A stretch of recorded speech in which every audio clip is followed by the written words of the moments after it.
Voici le pays d'Aix. 36 communes, 400 000 habitants et une production annuelle de plus de 300 000 tonnes de déchets. Si près de la moitié sont recyclés, les déchets non valorisables et non recyclables, appelés aussi ultimes, sont acheminés à 7 endroits. L'installation de stockage de déchets non dangereux du plateau d'Arbois. Chaque jour, une centaine de camions arrivent ici.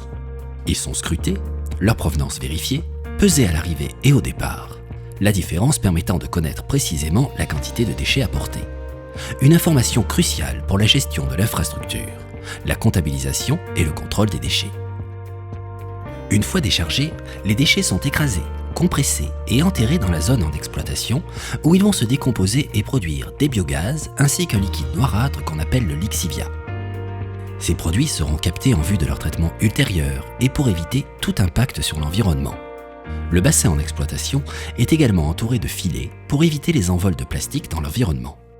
Rien ne doit donc sortir de cette zone. Pour cela, une des préoccupations majeures des ingénieurs est l'étanchéité des bassins. Lors de la rehausse du bassin numéro 3, nous avons pu filmer les principales étapes d'isolation. La terre est d'abord recouverte d'une importante couche d'argile, capable à elle seule de retenir les liquides plusieurs dizaines d'années.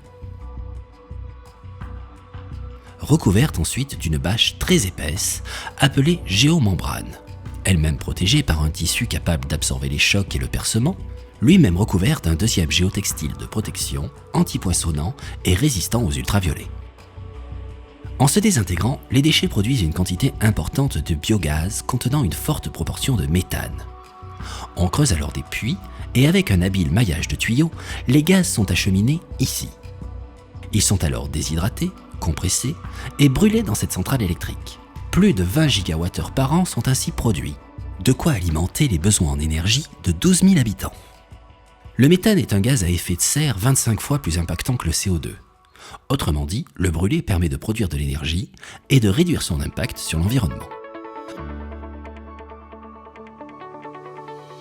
Malheureusement, les déchets génèrent sous l'action conjuguée de l'eau de pluie et de la fermentation un produit liquide, noirâtre, le lixivia, qui ne doit en aucun cas être relâché dans la nature.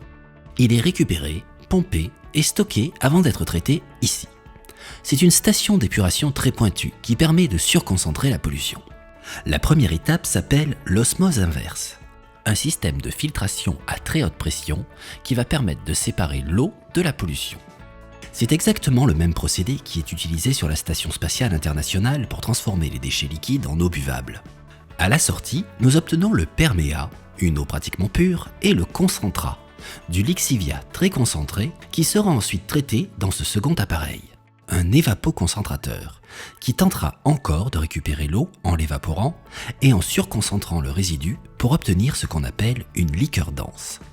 1 litre de lixivia donnera 70 centilitres d'eau pour au final ne laisser qu'un seul centilitre de liqueur dense, qui sera ensuite transporté vers une unité de traitement spécifique. Pour garantir l'efficacité de toute cette installation, qui est classée pour la protection de l'environnement et répondre aux exigences réglementaires, il faut évidemment des contrôles fréquents. Cette surveillance est assurée par des organismes extérieurs. On a des échantillons qui sont confectionnés sur site et qui sont ensuite réfrigérés, acheminés en laboratoire où ils vont subir différentes analyses. Derrière, ça va permettre donc, à la communauté du Pays d'Aix et à ses prestataires d'adapter le traitement qui doit être fait sur ces lixivia pour justement pouvoir ensuite en faire entre guillemets quelque chose. Cette même équipe effectuera plusieurs prélèvements. À l'intérieur et autour du site, de nombreux puits de 30 mètres de profondeur ont été forés. Le liquide qu'on y puise doit être sans contamination. Le même genre de mesure sera fait dans les sources d'eau environnantes. On contrôle aussi la qualité des déchets.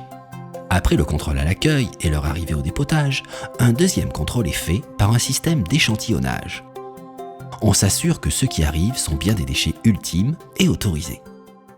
On regarde en fait si tous les déchets qui sont présents, c'est des déchets considérés comme ultimes, donc qui doivent être enfouis sur le site, ou si on a également quelques déchets qui pourraient être valorisables dans une autre filière, comme par exemple des cartons ondulés qu'on pourrait valoriser dans le cadre des déchetteries, comme par exemple des journaux, des papiers qui pourraient être valorisés en centre de tri. Grâce à ce rapport, les responsables de ces convois seront invités à améliorer la gestion et le tri de leurs déchets. On traite aussi différemment les terres de remblai.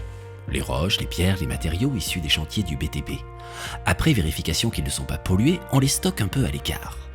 Cette matière première servira pour recouvrir les déchets ou pour l'édification de digues lors de la rehausse des bassins. En maîtrisant l'étanchéité des ouvrages, en traitant l'intégralité des fluides produits et en contrôlant en permanence chaque étape du traitement pour chercher à s'améliorer, l'installation a obtenu en 2006 la certification ISO 14001, la plus haute norme internationale qui garantit l'exigence de performance environnementale du site. Le seul moyen de s'améliorer serait bien sûr de réduire la production de déchets, une démarche collective dont nous devons tous prendre conscience.